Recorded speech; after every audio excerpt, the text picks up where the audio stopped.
Olá, quinto ano! Bem-vindos à nossa segunda aulinha da semana de português. Como é que vocês estão? Já tá batendo a saudade? Já estamos aí praticamente finalizando, né? O ano, as provinhas já estão aí caminhando. Vamos lá, praticamente finalizar o nosso livro. O complementar a gente terminou na aula passada. A gente vai para o principal agora para finalizar também, certo? Deixar tudo bonitinho, tudo feito e acredito que o conteúdo também tenha sido assimilado por vocês, né? Qualquer coisa, como a tia disse, se você não compreendeu na explicação, é só falar comigo. E a última vez no ano que tia pergunta para vocês, já leu o livro hoje? E aí, quem seguiu minha dica aí no quinto ano? Teve alunos que começaram, ainda entraram lá no fórum, tia, eu tô lendo tal livro, tô gostando, né?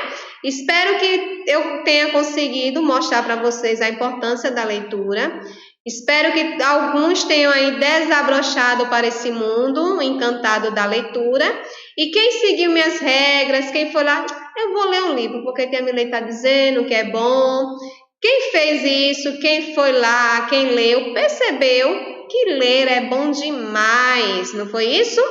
Então, tia tinha lançado com vocês, né, um momento ali de dizer para que vocês compartilhassem as leituras de vocês e aquele aluno que tivesse mais compartilhado, mais contado o que leu, quando leu, tia, eu li tal livro, a história era assim, tia ia dar um prêmiozinho, não foi isso?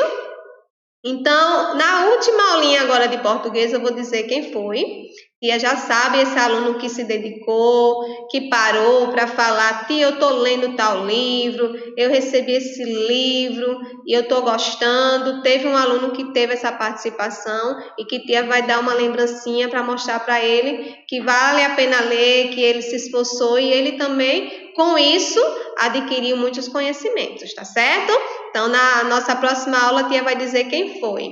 Agora, por hora, vamos iniciar nossa aula e vamos agora para a página 63. Peguem o livrinho principal de vocês, página 63, e vamos falar um pouquinho mais aí sobre as regras de jogo, certo? E no livro de vocês tem essa imagenzinha aí. Então, observem essa imagem. Trata-se aí de uma brincadeira, de um jogo, né, na realidade.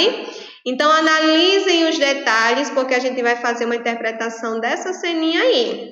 Essa telazinha, essa imagem aí, quem foi que fez? Lá embaixo tem dizendo, ó, Cândido Portinari. Já ouviram falar desse artista?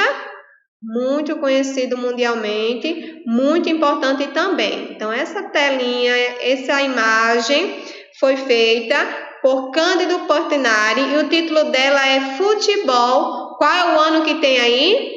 1935. E ela foi feita sobre uma tela sobre óleo, tá bom? Da coleção particular desse artista, Cândido Portinari. Então, verificaram aí os detalhes da obra? O que é que se trata, o que é que ela traz, as cores. Então, vamos fazer a interpretaçãozinha aí na página 64. Vamos virar aqui a página.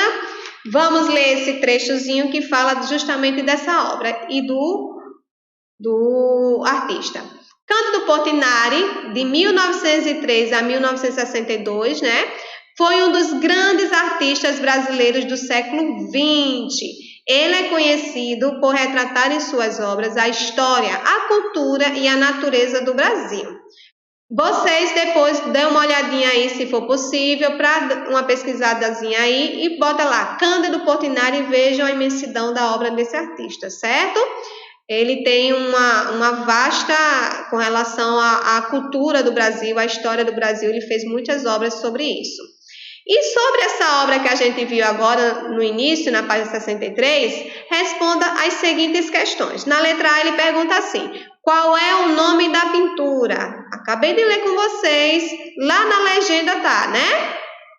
Então, qual é o nome da pintura? Coloca aí. A pintura chama-se Futebol. É o que ela retrata e esse é o título dela. Futebol. Continuando, letra B. Quem está jogando futebol nessa tela? Então, quando você olha a imagem, quem é que está jogando futebol lá? Vamos anotando aqui na letra B.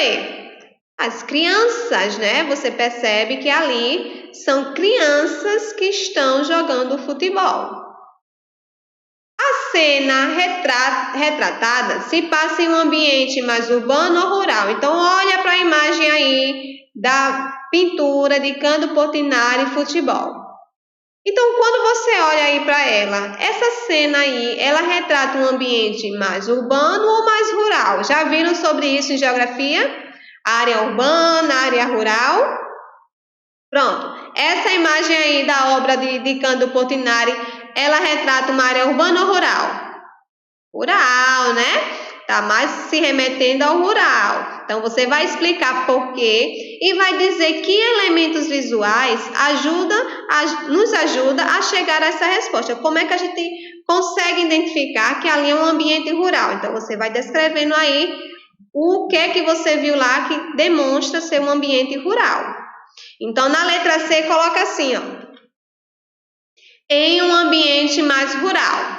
Ponto. A gente respondeu aí a primeira pergunta, que ele falou se é um ambiente urbano ou rural, em um ambiente mais rural. Ponto.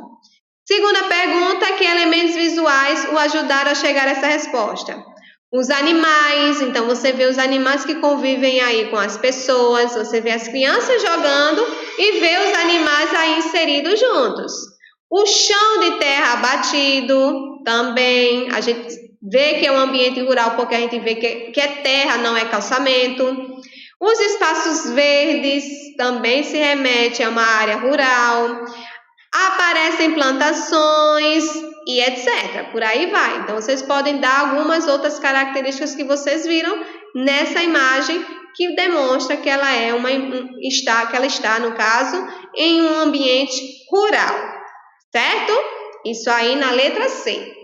Aí na letra D, vamos ler a pergunta. Nessa tela, Portinari pintou as crianças brincando de futebol. Ok. O que você acha que levou o artista a escolher esse tema? Por que Cândido Portinari resolveu pintar uma tela com esse tema? O que é que vocês acham sobre isso?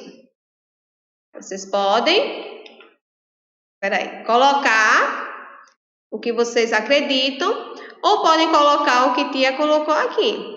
Porque não é possível afirmar, só olhando a tela, por que ele escolheu esse tema.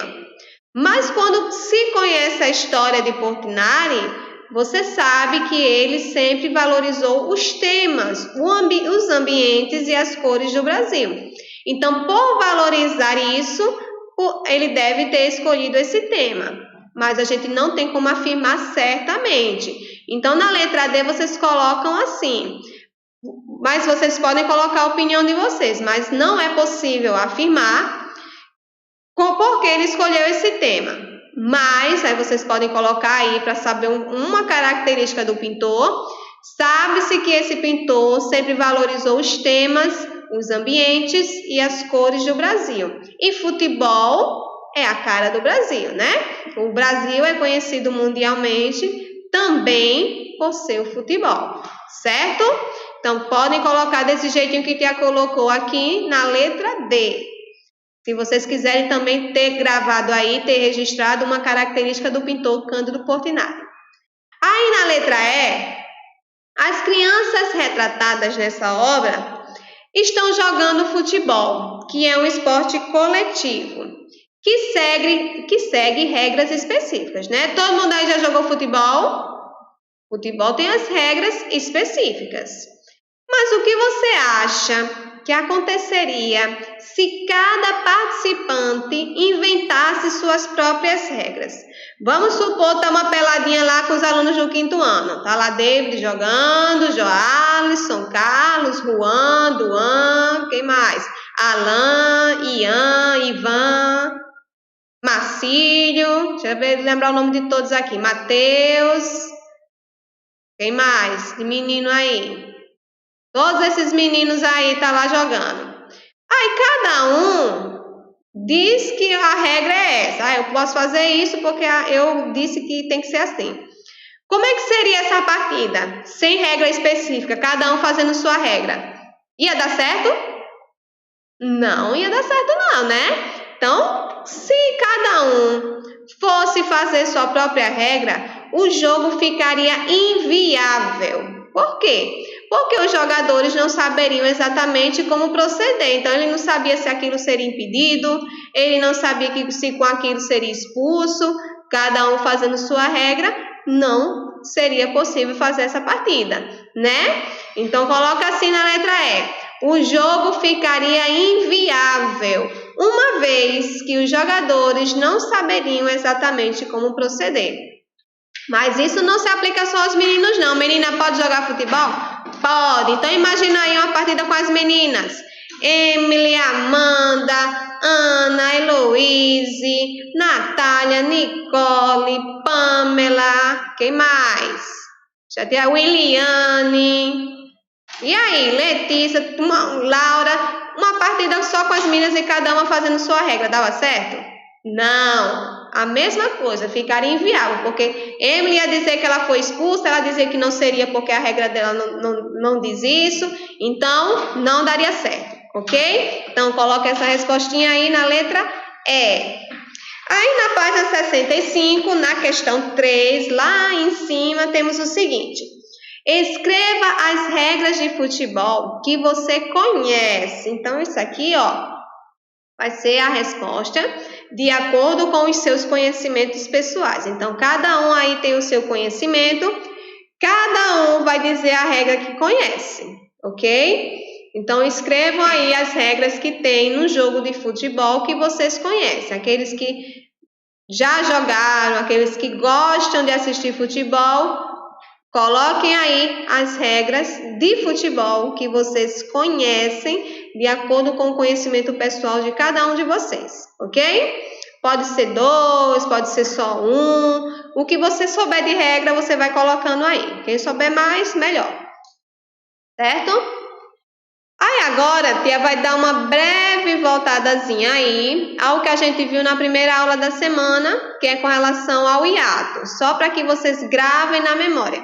Pode anotar isso aí no caderno, porque é uma dica com relação ao hiato para vocês não esquecerem mais, que quando a gente escreve, a gente vai armazenando melhor. Pelo menos essa dica serve para mim, armazena melhor na mente as informações. Então, hiato é o quê? É o encontro de duas vogais que são separadas na divisão de uma sílaba. Por exemplo, temos aí a própria palavra hiato e hiato. Temos aí duas vogais. Ao separarmos, as vogais se separam. Ou país. Temos aí também duas vogais que, quando se separa a sílaba, elas ficam em sílabas separadas. Interrupção, intervalo numa atividade qualquer. Certo? Então, hiato é o encontro de duas vogais que são separadas na divisão de uma sílaba. Pronto. Gravem isso na memória e não esqueçam nunca mais. Tem o ditongo também, mas tia não vai focar no ditongo, isso vai ser assunto para vocês no 6º ano. A gente vai ficar só com o hiato mesmo. Então, temos aí duas palavrinhas para vocês gravarem bem a informação. Temos navio. Navio, quais são as vogais que temos em navio? O I e o O. Quando a gente separa navio, fica 3 sílabas e o I se separa do O, então aí temos um hiato. O próprio hiato, que a gente já viu agora, temos o I e o A. Quando separa a palavrinha hiato, o I e o A ficam em sílabas diferentes. Tem mais alguma? Tem, saúde. A gente viu no livro principal saúde, né? A e U são vogais. Aí, quando a gente vai fazer a separação da palavra saúde, saúde fica em 3 sílabas e o A e o U se separam. Então, a gente sabe que isso daí é um hiato. Quando não se separam, é isso que vocês vão ver no 6º ano, a gente fala que é um ditongo, viu? Mas não se preocupem com isso. Para casa, vocês vão ter as páginas 65 e 66. E o que é que vocês vão fazer? Vocês vão escrever um texto instrucional sobre o futebol. Lembram como é um texto instrucional? Você vai dar instruções. e aqui no caso, sobre o futebol. Aqui está falando para se reunir com um coleguinha, mas seria em sala de aula, mas como não é possível, vocês vão fazer o de vocês aí sozinho. Certo? Então, para fazer esse texto instrucional, vocês vão seguir os tópicos que tem aqui. A apresentação das informações sobre o esporte, a apresentação de algumas regras, organizar o texto em parágrafos, certo? Ter a pontuação correta, empregar a letra maiúscula, estão escrevendo início de frase com letra maiúscula, não esqueçam, estão colocando a vírgula, o ponto final, ok? Estão escrevendo as palavrinhas de acordo com as normas ortográficas, de forma correta? Espero que sim. Então, aqui vocês vão escrever esse texto instrucional sobre o futebol, certo? Sigam esse passo a passo. Você vai usar esse trechinho da página 65 e outro da 66. Na 66 tem a avaliação aqui do texto de vocês. Depois que escreverem, verifiquem se está tudo correto, tá? Anota aí na agenda, livro principal de português, páginas 65 e 66, tá bom? E beijos, a gente se vê na próxima. Tchauzinho!